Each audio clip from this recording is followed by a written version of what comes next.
to this week's Tips to Ponder On. This week's guest is Floyd Allen, and Floyd is editor and marketing manager for Morgan Wynn Publishing.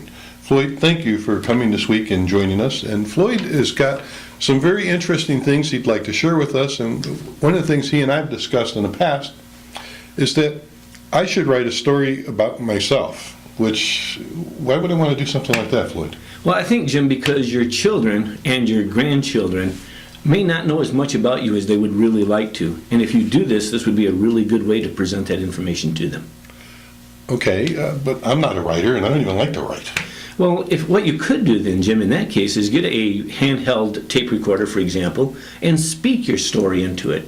Then, when you get ready, you could have it transcribed, put into print format, and distribute it to those people who you would like to. Okay, but I've led a pretty boring life. Unless you needed to go to sleep, you wouldn't want to read anything about me. Jim, we're not talking about writing a bestseller here.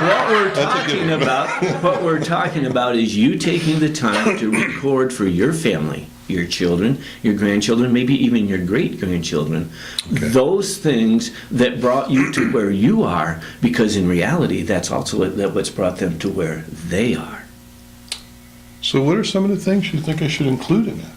Well, I think, Jim, anything that would be important enough for you to remember. For example, your first car, or perhaps how you met your wife, the interaction between you and your siblings, the struggles that you have. You know, all too often we want to tell the story and we want to tell all of our victories and all of our triumphs, but we need to let our children and our grandchildren know that we had struggles too and that we were able to overcome those. Now, that makes a great deal of sense. I don't think just to myself, but to everyone. So how do we get started on something like that? Well, I think the first thing you need to do is to write a very brief outline and then just start telling your story, Jim. After all, it's a greater legacy than silver or gold if you give your story to your children and your grandchildren.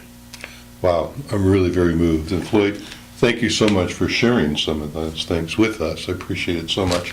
And what a wonderful point for us to all ponder on. So if it's something that you see value in and it's something you have additional questions on, please get a hold of Floyd. His information is going to be at the end of the video. And once again, I just want to thank you all for joining us this week.